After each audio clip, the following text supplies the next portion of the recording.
Under the authorities vested in me as the President of the United States, I'm officially invoking Section 740 of the District of Columbia Home Rule Act, you know what that is, and placing the D.C. Metropolitan Police Department under direct federal control. I'm focused on is the federal surge and how to make the most of the additional officer support that we have.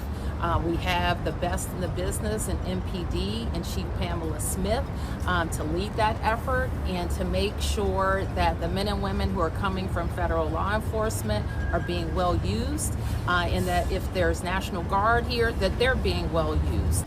U.S. President Donald Trump is deploying the National Guard to Washington, D.C., alleging that violent crime and homelessness is driving his decision. 800 National Guard troops are being deployed to the district, and the federal government is taking control of the city's Metropolitan Police Department. However, residents and officials alike are pushing back. Home rule. Protect home rule. Protect home rule. If Trump cared about safety, he would stop kidnapping immigrant neighbors. Because terrorizing people, terrorizing families is not safety. If Trump cared about our safety, he would fund Medicaid. He would fund schools. He would fund SNAP.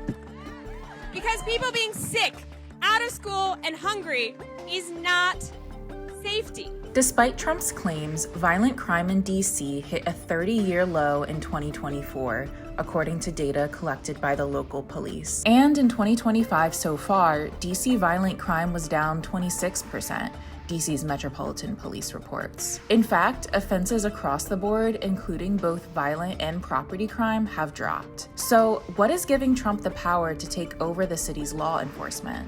In 1973, Congress passed the Home Rule Act, which granted D.C. a local government. Residents had more autonomy over their local politics and were granted the ability to elect their own mayor, city council, and advisory neighborhood commissioners. However, the act allows Congress to veto or pass local legislation and control the budget.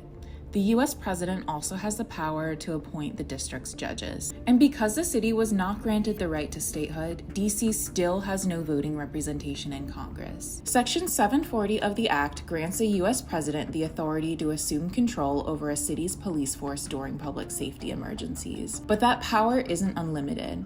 The statute allows presidential intervention for a maximum of 30 days.